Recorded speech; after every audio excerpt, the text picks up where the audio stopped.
इस समय की बड़ी खबर आपको बता दें, एलओसी पर लगातार पाकिस्तान सीज फायर का उल्लंघन कर रहा है। पुंछ, कुपवाड़ा, अखनूर, उरी, इन तमाम जगहों पर उसने सीज फायर का उल्लंघन किया। कोई पहली बात नहीं है, आज 15वां दिन है जबकि लगातार पाकिस्तान ने सीज फायर का उल्लंघन किया है। पहलगाम के बाद से ही यह सिलसिला शुरू हो गया था और भारतीय सेना उसका पूरी तरह मुंह तोड़ जवाब दे रही है। एलओसी पर लगातार फायरिंग कर रहा है पाकिस्तान और भारतीय सेना उसको मुंह तोड़ जवाब दे रही है।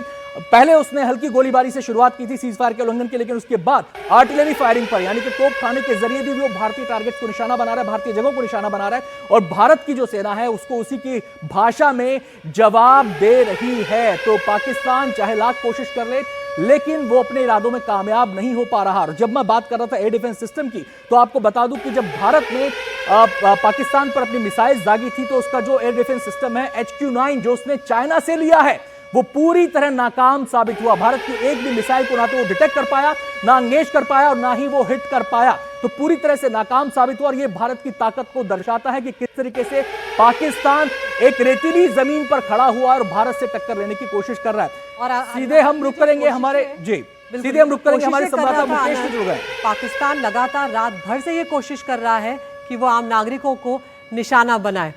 तो यहाँ पर हमारे साथ हमारे दो सहयोगी इस वक्त जुड़ रहे हैं। कुपवाड़ा से हमारे सहयोगी मुकेश सिंह सेंगर हमारे साथ हैं, श्रीनगर से, और हमारे साथ राजौरी से हमारे सहयोगी अनुराग द्वारी हमारे साथ हैं।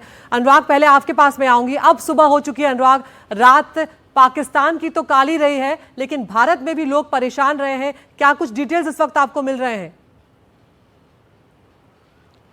बिल्कुल बिल्कुल अदिति, जिस तरह से रात भर खबरें आती रही हैं और रात भर एक तरह से यूं कहें कि जब हम लाइव कर रहे थे उसी वक्त जम्मू में खबर आई कि जम्मू में ब्लैकआउट हो गया और थोड़ी देर बाद ये राजौरी शहर में एक आपको मैं दिखाने की कोशिश करता हूँ। ये राजौरी का जो पूरा इलाका है, आप देखिए किस तरह से पहाड़ हैं, किस तरह से लोगों के घर हैं। और जब जम्मू की बात आई थोड़ी देर बाद राजौरी में भी ब्लैकआउट शुरू हो गया, कहीं ये भी खबरें आने लगी। हालांकि सेना ने इन खबरों का खंडन किया कि सेना के यहाँ पर एक बेस पर एक फिदायीन अटैक हुआ है, उसका खंडन किया।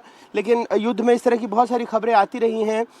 उसके बावजूद जो सीमावर्ती गांव हैं वहां पर से भी कल रात में फिर से सीज फायर उल्लंघन की खबरें आई हैं, क्योंकि कल ही हमने दिखाया था कि कैसे 3-4 गांव में, चाहे फिर राजौरी हो और पुंछ में, तो ऐसा लगता है कि हर तीसरी चौथी गली में कहीं ना कहीं सीज फायर का उल्लंघन हुआ है। पाकिस्तान ने एक लांस नायक शहीद हुए और भी कई लोगों की मौत हुई है, चाहे गुरुद्वारे की छत पर हमला हो, चाहे पेट्रोल पंप पर हो, चाहे BT कॉलेज के पास हो, चाहे शहर के बीचों बीच क्यों ना हो। और लोग यही कह रहे हैं कि ये वो गांव है जिसका इसके पहले के भी युद्ध कई बार इन्होंने देखे हैं लेकिन कभी भी इन गांव को निशाना नहीं बनाया गया था। लेकिन अब लगातार वहां पर मोटार से फायरिंग हो रही है, शेलिंग हो रही है और जो स्थानीय लोग हैं उन लोगों को खासी दिक्कतों का सामना करना पड़ रहा है। कल रात को भी पूरी तरह से ब्लैकआउट हो गया था राजौरी में भी और इस तरह की खबरें आ रही थी कि ड्रोन को स्पॉट किया गया है, लेकिन देर रात तक भी सेना की तरफ से इस बात की कोई पुष्टि नहीं की गई। हालांकि जैसा मैंने आपको बताया कि कई गांव के लोग हैं जो अभी भी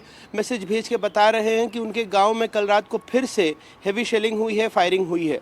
जी अनुराग, ये बताएं कि ये जो सीधे सीमावर्ती इलाके हैं, एलओसी के पास वाले इलाके, यहाँ पर लोगों को कहा गया था कि वो बंकर्स में चले जाएं, सुरक्षित स्थानों पर चले जाएं, तो ऐसे कितने इलाके हैं जहां पर लोगों ने बंकर में खुद को महफूज किया है और ऐसे कितने इलाके हैं जहां लोग अभी भी अपने घरों में रह रहे हैं और उनके लिए क्या कोई निर्देश आया है नया?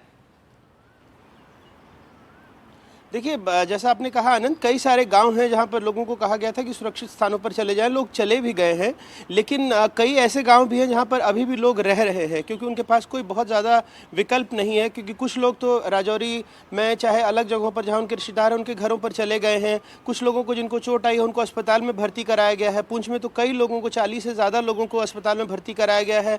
25 से 30 घर सिर्फ पुंछ में ही ऐसे हैं, शहर में ही ऐसे हैं जो अब रहने लायक नहीं बचे हैं। तो इस तरह की बहुत सारी दिक्कतों का सामना करना पड़ रहा है। स्थानीय प्रशासन ने भी अपने आप को पूरी तरह से समर्पित किया हुआ है, स्ट्रेच किया हुआ है, लेकिन कुछ सीमितताएं हो जाती हैं, खास करके जब ऐसी आपात स्थिति बनती है। तो ऐसे में लोगों से अपील की जा रही है, लेकिन कई बार हमने ये भी देखा है कि लोगों के पास भी विकल्प नहीं है बहुत ज़्यादा। फिर भी हर तरफ से कोशिश की जा रही है कि अपने लोगों को महफूज रखा जा सके, लेकिन पाकिस्तान अपनी नापाक हरकतों से बाज नहीं आ रहा है। चुन चुनकर सिविलियन इलाकों को निशाना बनाया जा रहा है, टारगेट किया जा रहा है, हेवी शेलिंग की जा रही है, मोटार से फायरिंग की जा रही है और इसी की वजह से कई निर्दोष लोगों को जान गंवानी पड़ी है पुंछ में।